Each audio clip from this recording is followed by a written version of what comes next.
In that complaint where government showed to the public, the government logic was trying to say that, see, Mr. Guo has been entangled in all these lawsuits and has, been in very, bad to all these creditors. He has no ability to pay off the debt that he made personal guarantee.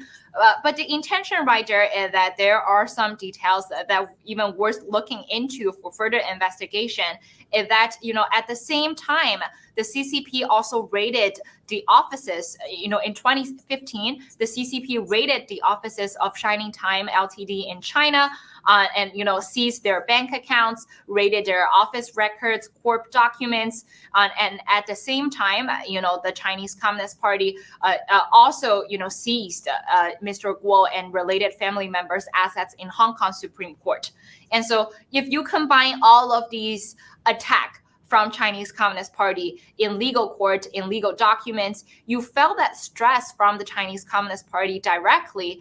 And the point is that, when government showed the PAX litigation, it actually further indicated that Mr. Guo, never used any of these entities' monies to try to pay the fines that the CCP imposed against him. In PAX litigation, the fine was that Mr. Guo needs to make $134 million within 5 business days as a fine.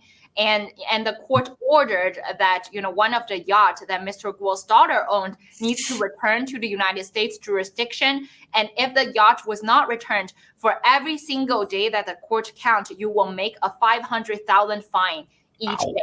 So looking at the numbers, right, $134 million. And within 5 business days and $500,000 per day, that was the fine amount that Mr. Guo had been facing. And at a certain level, that PAX litigation has reached to a level that forced Mr. Guo to declare his personal bankruptcy.